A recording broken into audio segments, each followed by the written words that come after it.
Hi, my name is Cindy Cisneros. I am a creativity coach for artists, and you have found the full tutorial for social media marketing for artists on the Business Basics for Artists courses. Now, this Business Basics for Artists video goes with the Business Basics for Artists courses, which is a free suite of courses. If you're not subscribed, go ahead and subscribe because there's written content that you can look at while you're watching and listening to this video content so that you can learn and absorb multiple formats for this content, because I think that the basics that you need to get your art out into the world should be free. Now, without further ado, let's get into the step-by-step tutorial on how to get your social media marketing for artists. And we're going to go through this in several different steps. And I'm actually going to go through steps 1 and 2 kind of twice because I think there's 2 layers. But the first thing that you want to do with your social media marketing for artists is to define your goals. So there's a couple of different things you may want to do with your social media in terms of getting your art out into the world. But some of the big ones are you may want to increase your visibility. You may want more and more people to know who you are and about your art. You may want to build community. You want more and more people to kind of engage and be talking about your work. You may want to boost sales. That's kind of the bottom line, right? We want more and more people to be buying our work. Or we may want to be driving website traffic. We may want to be pushing more and more people to our website to be looking at our work. You probably are going to have an art site, right, where people are buying your art. So these are typical social media marketing goals that we're going to want our content to be organized around.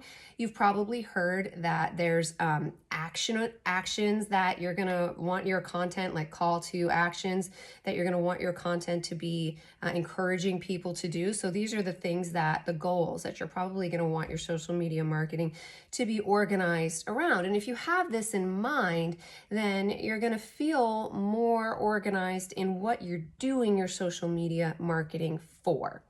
So the other thing, I said I'm going to do step 1 twice. The other thing I want to think about in terms of step 1 in defining our goals is marketing strategies. Now, if you've done our marketing strategies course already, you know that there's specific actions that drive what we're doing in marketing. So what I want to do is tie some of those strategies from some of those actions from our marketing strategy to these social media goals. So you can think about in terms of what we're doing in marketing, how those actions are tied to what these goals are in social media. So for example, in terms of increasing visibility, some of the actions you can be taking in your social media is consistently posting finished work, showing behind the scenes content, showing creative process videos, using hashtags. I put a video up about keywords and hashtags and best practices for those, and trying to reach new audiences, even collaborating with other artists,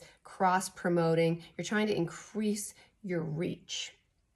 In terms of building community, some of the actions that you might do from your marketing strategy in your social media is engaging with your followers. So the people that are clicking on, commenting on, or otherwise engaging with your social media content, you want to engage back with them. You're trying to build this community and get people to like you. This is what social media is for, right? So you want to ask questions maybe with your post that encourage people to talk and comment on what you're putting, or if they do put a comment, you want to respond back to them. You might even host a live Q&A to encourage people to communicate with you, or even run giveaways and challenges to encourage interaction and grow the community that you have online so that more people are interacting with the content that you have. Boosting sales, this again is kind of the bread and potatoes of what we're doing with our content. So you might want to run sales and discounts and be promoting these on your social media, or run limited time offers. You can use things like stories and posts to highlight launches or direct followers to your online store. Provide easy purchase links. You want to have as few steps as possible between what you post and how to buy so that it's easy for people to just click and get to the product that they're seeing. And then the last thing with driving website traffic, you might do things like, and we've talked about, if you've seen some of these other marketing strategies, again, like search engine optimization, blog posts, content marketing. This is where you do these sorts of things where you might be sharing blog posts or putting tutorials or maybe things like portfolio highlights. But again, you want clear calls to action. That was the phrase I was looking for before. Calls to action that are going to point to your website if this is the goal of that content. So you're using things maybe like Instagram's link in bio, or if you're on Pinterest, pins that direct right back to your website. The goal of the content that you're putting out there is to get people back to your website. So let's talk about step 2. We're talking about platforms now, right? There's lots of different platforms you can choose from in social media, and the different platforms that you choose are going to have specific goals in mind. So really, when we're talking about platforms in social media, we're talking about audiences, and you're choosing the platform to connect with specific audiences. So we can't talk about social media platforms unless we're talking about who's on those platforms. So I want to talk about the audiences that are on the various platforms in 2 ways. First, I want to talk about what type of content you might use and how you might use these specific social media platforms. And then I want to talk about demographics that might be on these various platforms. So I'm by no means covering all the platforms that are out there, but the ones that I do cover will kind of help you be able to pick the ones that maybe you want to use and guide the questions that you ask when you research them yourself, because this information is out there on the web if you know which questions to ask. So let's talk about Instagram and TikTok. Instagram and TikTok are good for posting videos and good for posting images. So this is a good place for you to post behind the scenes content, process videos, and finished artwork. And when we were talking about the marketing strategy actions, these are good things for example, increasing visibility. Connect these as we talk about what these platforms are good for back to the goals and the marketing strategies that you might use them for. Facebook is good for building a community around your art. It's good for creating events. It's good for running ads. Think about and when it comes to Facebook and when it comes to running ads, we could really do a whole separate video on Facebook has different types of ads you might run and the different marketing goals you might want to have, whether you're capturing leads or whether you're driving traffic. But think about when you're using Facebook, what am I trying to do? What are my marketing goals here? And what are the call to actions that I'm trying to accomplish? But those are good marketing goals for Facebook. For Pinterest, it's good for driving traffic to an online shop. It's good for blog, or it's good for visually stunning content. So if you're a visual artist, this could be a good place for you. And LinkedIn is good for connecting with potential clients, potential collaborating businesses, and even galleries. So if this is your goal, connecting with clients and businesses, LinkedIn could be a good place for you. So this is a good place if you're in a place where your marketing goal is building community, driving traffic. The other thing I want to talk about in terms of choosing platforms is the audiences that are there. Now, we talked about this a little bit in terms of, for example, LinkedIn, the potential clients, collaborators, and galleries are there, but I want to talk about demographics that are on some of these. So on Instagram, the younger audiences are typically on Instagram, and this is going to depend on what year you're researching to. This is going to change this is different in 2023, 2024. There's different studies done. But sweeping generalizations, you're going to find 18 to 35 artists who want to showcase your artwork, behind the scenes content, put reels up that are going to attract younger buyers. TikTok is a Gen Z platform, 16 to 24, good for short, engaging videos that are fun and highlighting your creative process. Facebook is going to have an older audience, 30 to 50 plus, and this is good for building community through groups. And again, we talked about creating events, maybe even doing some workshops. Pinterest is your 25 to 45 audience and good for DIY enthusiasts. LinkedIn, again, we talked about a good place for connecting with businesses. And this is 30 to 50, but this is also, generally speaking, your higher net worth audience also. So it's good for other creatives, corporate clients, galleries, professional services. Think about these things, and if there's other platforms that you want to use, do some research, and there's plenty of articles out there, and I'll try to link some to the Business Basics courses to get you started, to see some other demographics that might be of interest to you on who is using these platforms, and thinking about who is in your audience and who you're more likely to connect with based on what content you share and where. Because you by no means need to use every single social media platform. You're going to wear yourself out. It's best to choose the ones that are going to get you the most bang for your energy, the most return on your investment, right? The third thing that you want to think about in your social media marketing is to determine your posting frequency. Now, there's best practices, and I've put them here on this worksheet that goes with this video. That's in the Business Basics, and in the Business Basics, I'll link the video to the written lesson and the written lesson to the video. So for example, Instagram 3 to 5 posts per week, including stories and reels. Facebook 2 to 3 posts per week, and so on. So all of these best practices are in here, but what's important is that you start with something that's manageable and be consistent. And as we've talked about marketing, we've said over and over again, be consistent, be consistent, be consistent.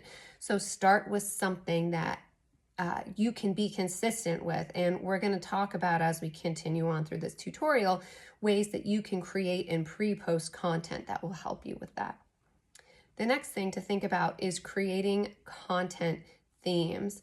Now, what is cool with this is it will help you be consistent with your goals, with your marketing goals, but it also keeps you from being overwhelmed, because once you've created content, if you've stuck with kind of themes that are related to your goals, over time you can recycle content and you don't have to keep making things fresh forevermore. So some themes that you could consider as an artist is you could do an artwork showcase, like a reel of finished pieces or detailed shots, or behind the scenes, something of your studio setup or your creative process, or inspirations, highlighting things that inspire you, work in progress, personal stories, sales and promotions.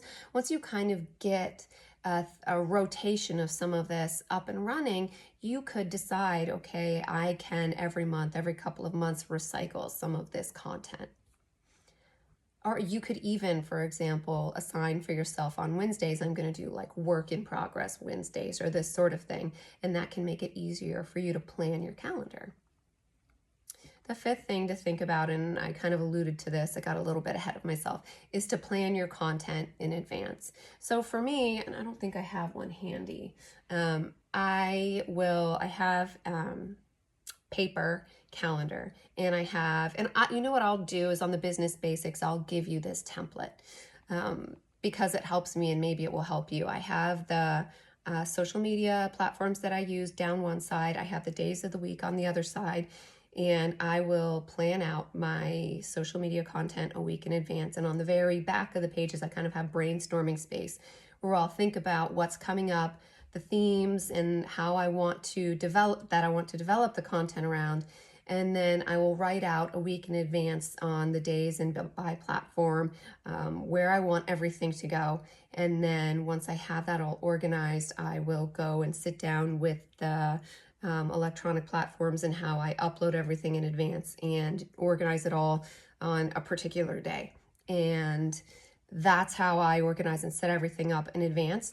So this written lesson will give you a little template and a couple of different software ideas that you might use to do something similar. I will upload my little template that I write on. Once I have that written on, each one of the social media platforms that I use has its own space where you can upload content in advance, and I do it directly into those. But you can certainly use a third-party platform and do it all in advance that way. And there's pros and cons to all of these, guys. There are certainly rumors that allegedly if you do it through a third-party app, you may save time, but the algorithm doesn't like that. I don't know if that's true or not true. I've done those things. I've not done those things. Right now, I'm doing it directly into the platforms. I would say play and toy with things that you like until it kind of makes sense and works for you. I want to talk about now step 6, which is creating visual content. It does matter the content that you put out there. I have over the years put out varying degrees of quality content when it comes to the visual content that I've put out. And I would say that when you put out content that is actually engaging and visually you've taken time to edit and make it look engaging and in quality to some degree. It doesn't have to be, like movie perfect, but that you've done some tidying up of it and chosen your little editors that you enjoy. It's gonna do better for you, and it's probably worth that time of doing that.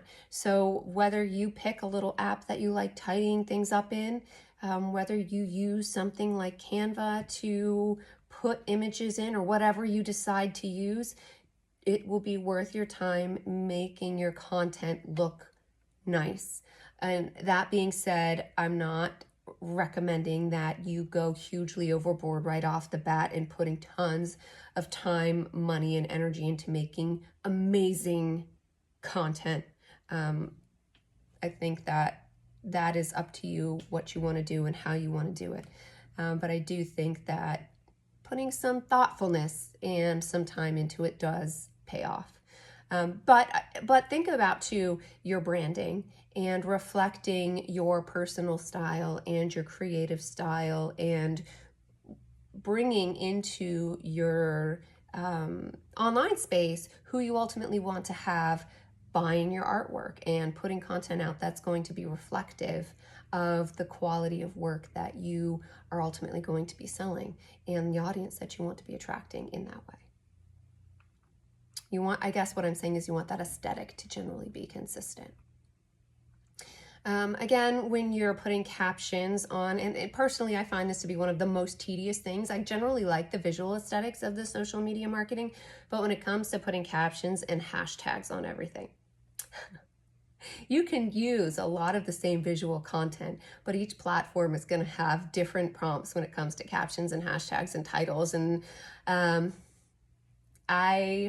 this is not my favorite part, but it's very important in terms of algorithms and what the platforms like and who ends up seeing your work.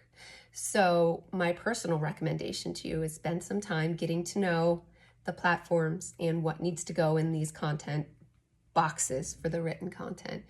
I think that ChatGPT can be your friend, that you can do your best to put some content into there to describe your video and to describe what you want to say. And then if you need to plop that into ChatGPT and let it kind of clean it up for you and make it a little bit more social media friendly, take advantage of that. If you need ChatGPT to help you come up with hashtags and keywords and then cross-reference that to the places that you're tracking your hashtags and keywords, allow that to help you brainstorm. But do spend time on the captions and hashtags and make them thoughtful and, again, reflective of what you're trying to say and your brand, because people will pay attention to your content if those things are capturing the essence of what you're trying to get out there. Then when we're talking about scheduling posts, there are best practices for when people look at particular platforms and when your audience may or may not be online. When you get enough followers on a particular platform, and I'm saying that word so many times, I'm tired of hearing myself say it, so I'm sorry.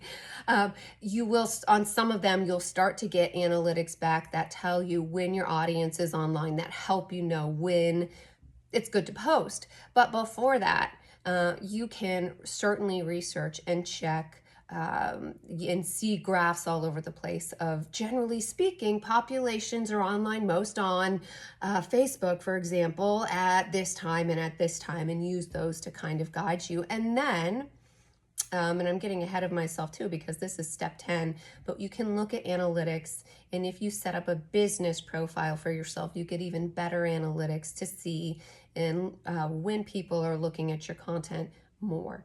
And if you've posted at 1 o'clock and nobody looks at your stuff, and if you posted at 9 o'clock and you get a ton of traffic, that may not be the only reason why, but that may be something to play with and to adjust and to consider is the time that you're putting things, pre-posting things or putting things out on your timeline or what have you. So I do find it useful in terms of consistency and saving time to pre-post and schedule everything in advance. That way I'm not missing for consistency's sake, when life comes along. And I recommend that and think that that might be worth considering. Now, in this written lesson, there's a couple of tools that you may look at that are third-party tools where you can pre-post everything. Some of these are free, some of them have a certain number of features that are free, but most of the social media platforms you are able to directly pre-post and schedule posts. You just have to kind of log in and do them individually. It depends on how you want to do that and your preference. Now, I do recommend engaging with your audience, and whether you select a particular day or time to log into your accounts or your business account or however you do it, and look at your comments and look at your likes and look at your messages and follow up and reply and pay attention. I recommend that you do that because these are essentially business leads for you. And we are on social media to get people to pay attention to our content. So we're putting a lot of time and energy into that. It's not just about putting things out. It's about the energy that you get back, and you want to capitalize on that because you're paying for those leads essentially with your time and energy that you're putting out there. So please take advantage of those and nurture those along as you get them. And the last thing is, and I again got ahead of myself with, watch the analytics and review and adjust. And there's gonna be a little bit of overwhelm with the analytics. So don't make yourself nuts. Just tweak things here and there and see how they change, because we as artpreneurs are doing it all.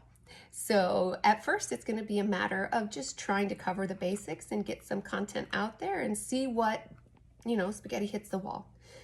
And then you can kind of decide, well, I want to pay attention to this analytic first, or I want to see what gets me followers or what gets me likes, or don't feel like you have to do everything, but maybe make it a practice to once a week just look at your analytics and see what stands out to you. And then that's all. And over time, if you notice patterns or if something does stand out to you and it does kind of inform how you want to do your content the next week, then great, and pay attention to that and move forward. But as an artpreneur and as somebody who's in charge of everything, don't expect yourself to be a professional marketing team that can do it all. Expect yourself to have, that 10% energy that can pay attention to the marketing, because you've got to spread yourself across everything that you're doing in your art business. I hope that this was helpful. Please send me your questions and comments. Please use the Creatively board, Creativity Studio, to ask each other questions and comments and share your thoughts and feedback, and use the business basics. And if you need, and if you find yourself stuck on your creativity journey, I am here for individual coaching sessions, and you can find in the business basics under if you need more help, links to connect with me. All right, guys, keep getting your art out into the world.